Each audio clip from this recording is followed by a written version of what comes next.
बच्चों, आज हम अपने हिंदी कुमार भारती में संकलित कहानी सीख वाली पढ़ेंगे। बहुत ही सुंदर कहानी है और इसकी लेखिका है सुनीता। सबसे पहले हम लेखिका के बारे में जानकारी ले लेते हैं। इनका जन्म 29 जनवरी 1954 सालवन, हरियाणा में हुआ है।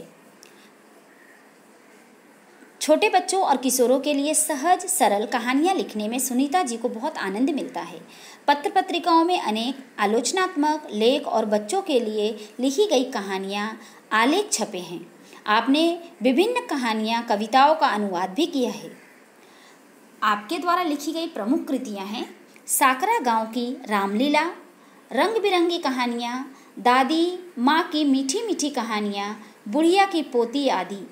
इनकी महान युग नायकों पर लिखी जीवनी परक पुस्तक धुन के पक्के खासी चर्चित हुई है।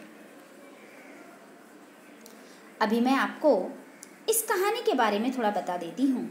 यह जो कहानी है वह जीवन की किसी घटना का रोचक, प्रवाही, विस्तृत वर्णन ही वर्णनात्मक कहानी है।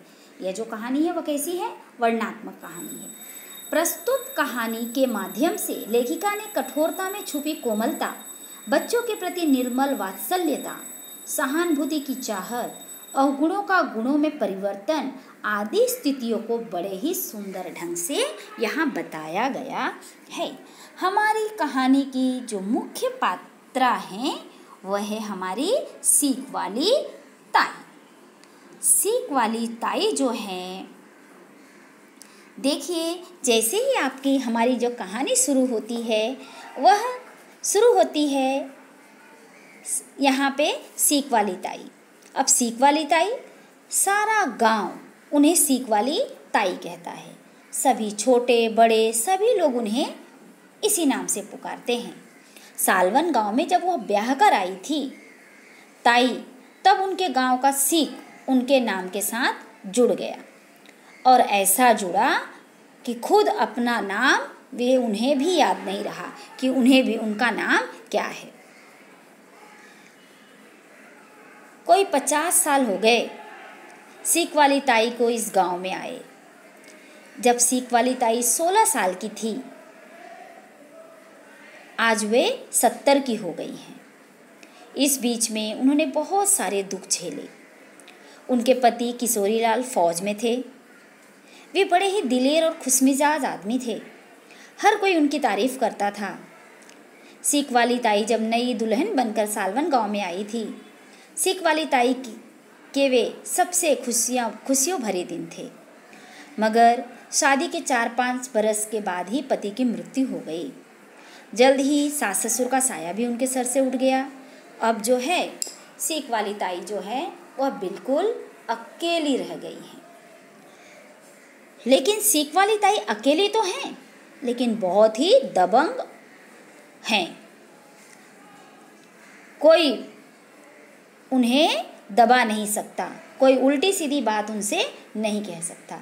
यदि कोई व्यक्ति एक बात कहता है तो वह उसे 4 बात सुना देती हैं। इसलिए उनकी इस आदत के कारण आस पड़ोस के जो लोग हैं उनसे जरा दूर ही रहते हैं। सीख वाली ताई का व्यक्तित्व का वर्णन किया है। वे देखने में खूब लंबी चौड़ी, खूब ऊंची कद काठी की सीख वाली ताई, खूब सांवला पक्का रंग था, चेहरे पर मर्दानापन, कोई दूर से देखे तो डर जाए। बोली भी कैसी थी, एकदम सख्त कड़वी, जिसे यदि उन्होंने 2-4 खरी बातें सुना दी तो समझो उसे रात को नींद भी ना आए। गांव के बच्चे ज़्यादातर उनसे डरते ही रहते थे। जरा जरा सी बात पर वो क्या करती थी, सबको घुड़क देती थी, डांट देती थी। कभी बच्चे समझो मैदान में खेल रहे हैं, ज़्यादा शोर मचा रहे हैं, और बच्चे क्या होता था, पास में लाठी पड़ी रहती थी, बच्चों को लेकर दूर भगा देती थी। और बच्चे तो इतना डरते थे उनसे कि कुछ तो उनकी शक्ल देखकर ही भाग जाते थे। अभी हमारी कहानी की जो दूसरी पात्र है नीना, उसे भी शुरू में सीख वाली ताई से तो बहुत डर लगता था, लेकिन उसकी नानी बार बार वो कहती थी कुछ न कुछ देने के लिए कभी कभी ताई के लस्सी देने चली जाती थी। सीख वाली ताई कभी तो उसे बेताक घुड़क देती थी और कभी अपने पास बिठा लेती थी। ताई जो है, नीना डरते डरते बैठ जाती। सीख वाली ताई मक्खन निकालते देखती, बीच बीच में स्कूल या नानी की कोई बात छेड़ देती। सीख वाली ताई जो है वह नीना से बहुत अच्छे से बात करती।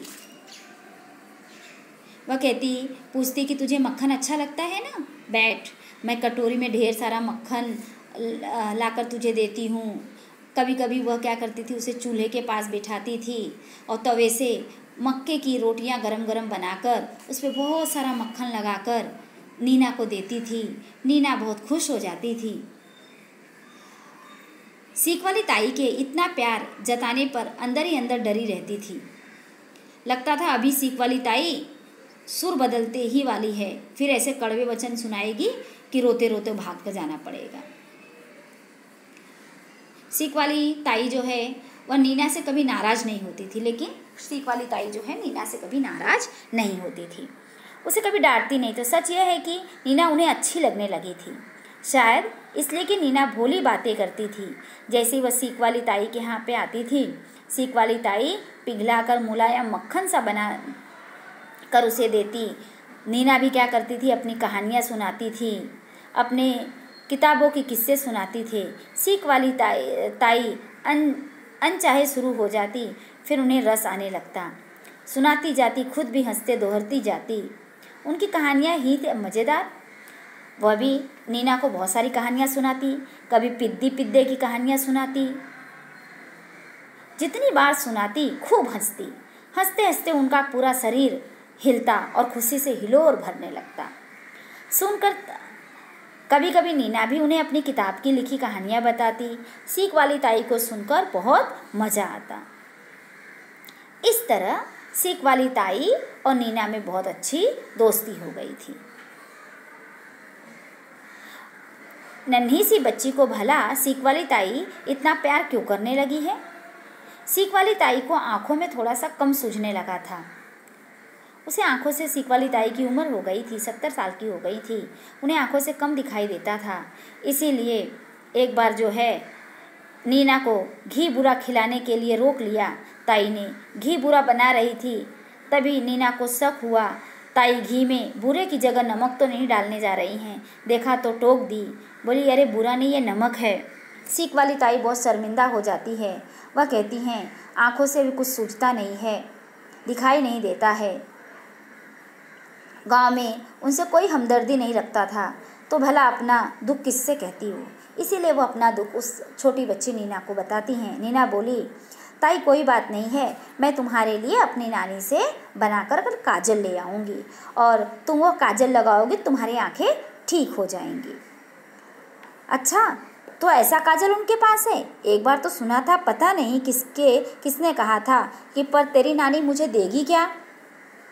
नीना कहती है, क्यों नहीं देगी?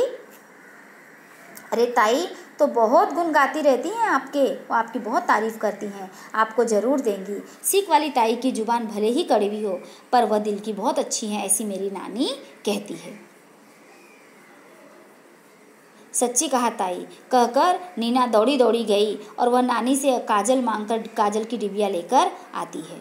सीख वाली ताई जो है, सप्ताह 2 सप्ताह उन्होंने काजल लगाया होगा, उनके आंखों की जलन ठीक हो गई और उन्हें आंखों से अच्छे से दिखाई देने लगा। अब तो नीना और सीख वाली ताई का प्यार और बढ़ गया। अब वह नीना को अपने पास बिठाकर घंटों बातें करती रहती, उसे प्यार से खिलाती पिलाती। नीना उनके घर आने से चूक जाती तो डंडा खटखटाते हुए चल पड़ती। किसी तरह खुद संभलते हुए नीना की नानी के घर जा पहुंचती और उसका प्यार से हाथ पकड़कर ले आती। कहती, नीना तू अपनी किताब भी ले चल, मुझे पढ़कर अच्छी अच्छी कहानियाँ सुनाना। नीना जो है अपनी हिंदी की किताब में से हंसाने वाले चतुर पीटर की कहानी सुनाती, तो कभी प्रेमचंद के 2 बैलों की कहानी सुनाती। सीख वाली ताई देर तक चुपचाप सुनती रहती, फिर एकाएक कहती, सच्ची कहा है भाई, सच्ची कहा है। और फिर भी किसान और पिद्दी चिड़िया का किस्सा छेड़ देती, या लोटन कबूतर का। नीना सीख वाली ताई और नीना का यह जो प्यार था, वह शरारती गांव के जो शरारती बच्चे थे, उन्हें नीना और सीख वाली ताई का यह प्यार अच्छा नहीं लग रहा था। सीख वाली ताई को तंग कर देते। बदला लेने के लिए वे लोग क्या कर रहे थे, सीख वाली ताई को तंग कर रहे थे। ताई दिन में सिर्फ एक ही बार चूल्हा जलाती थी, अकेली थी वो, एक ही बार अपना रोटियां वगैरह बना लेती थी और रख देती थी, दिन भर खाती थी। बच्चे जो हैं उन्हें बार बार चिढ़ाते थे, कहते थे सीख वाली ताई कितनी रोटी खाई, कितनी बचाई, कितनी बिलोटे ने आकर चुराई। ऐसे बच्चे, जो गांव के बच्चे, उन्हें ऐसे ऐसे उनके ऊपर गाने बनाते थे और उन्हें चिढ़ाते थे। सीख वाली ताई जो है मक्खन निकाल कर बरनी वगैरह में रख देती थी, ढक्कन खोलकर उसे नीना को निकाल कर दे दिया करती थी।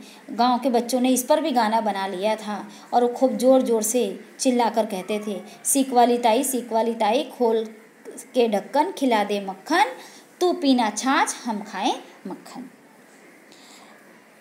ताई को शरारती बच्चों की इन हरकतों पर बहुत गुस्सा आता। वे सब्र कर जाती।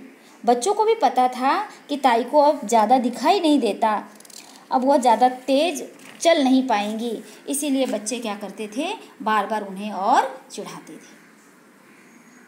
एक दिन की बात थी, बच्चों ने कुछ ज़्यादा ही ताई को चिढ़ा दिया और उनका ताई का गुस्सा जो है वो काबू नहीं रहा। वह लाठी लेकर जोर से बच्चों के पीछे दौड़ी और एक गड्ढे में उनका पैर पड़ा और वे गिर गई।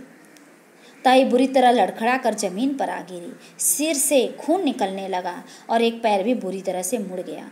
ताई हाय हाय करती रही। उन्होंने उठने की 2-3 बार कोशिश की पर लाचार थी। बच्चे दूर से देख रहे थे पर उनके पास कोई आया नहीं। आखिर गोलू और भीमा ने किसी तरह आगे आकर उन्हें सहारा दिया और घर के अंदर ले गए। नीना ने जब यह सुना ताई के बारे में तो नीना दौड़ दौड़ के गई, अपनी नानी को बुला लाई। नानी और नीना दोनों ने बड़े प्यार से सीख वाली ताई को अपने घर ले गए। एक पूरे महीने तक नीना ने और उसकी नानी ने सीख वाली ताई की खूब सेवा की। उन्हें हल्दी वाला दूध पिलाया, सिर से पैर तक हल्दी तेल की पट्टियाँ बांधी। सीख वाली ताई के मुख से नीना के लिए लगातार आशीर्वाद निकल रहा था। उनकी कड़वाहट न जाने कहाँ गायब हो गई थी। जिन बच्चों के कारण वे गिरी थी उनके लिए भी उनके मन में कोई कड़वाहट नहीं थी। अब वे उसके लिए भी कोई कड़वे शब्द नहीं बोल रही थी। वे बच्चे तो पहले दूर दूर थे, डर रहे थे, फिर नीना के साथ मिलकर ताई की सेवा करने लगे। कोई 1.5 महीने के बाद ही सीख वाली ताई जो है वो बहुत अच्छी हो गई। ताई को नीना और बच्चों ने उन्हें घर छोड़कर आए। अब तो बच्चों हर समय उन्हें घेरे रहते थे। सब बच्चे उनके पास आने लगे। वे अपनी किताबों में पढ़ पढ़ कर उन्हें कहानियाँ सुनाते, महाभारत और रामायण की कहानियाँ सुनाते, जिसे सुनकर ताई भी क्या होती थी, एकदम खुश हो जाती थी और वे भी अपनी दिलचस्प किस्से कहानियाँ बच्चों को सुनाती थी। कभी वह अलबेले जादूगर की कहानी, कभी पिद्दीपुर की महारानी की कहानी। जो बचपन में सीख वाली ताई ने कहानियाँ सुनी थी वे सारी कहानियाँ भी वे याद कर कर के बच्चों को सुनाती। सुनकर बच्चे खूब हंसते और इसके साथ साथ ताई भी खूब हंसती और उनका जीवन भी अच्छे से चलने लगा था। अचरज की बात तो यह थी कि नानी के काजल का असर था कि बच्चों के खिल खिल के प्यार का असर था। सीख वाली ताई की जो आंखें थी वह काफ़ी कुछ ठीक हो गई थी। अब सीख वाली ताई जो है कभी कहा करती, आज मैं समझ पाई हूँ कि प्यार लुटाने से ही प्यार मिलता है। अर्थात जब मैंने बच्चों को प्यार दिया तो बच्चों ने भी मुझे उसके बदले प्रेम दिया। नीना मुस्कुराकर कहती, ताई जब मैं बड़ी होऊंगी तो सीख वाली ताई की कहानी नाम से तुम्हारी कहानियाँ किताब में छपवाऊंगी। सुनकर सीख वाली ताई बलैया लेती थी। ताई और इस तरह मीठी मीठी मोहक हंसी हंसती की कुछ न पूछो। ताई बहुत खुश हो जाती, वो हंसती रहती थी। इस तरह हमारी सीख वाली ताई जो है वह अच्छे से रहने लगी। उनका जो कठोर हृदय था अब वह पूरी तरह से पिघल गया था।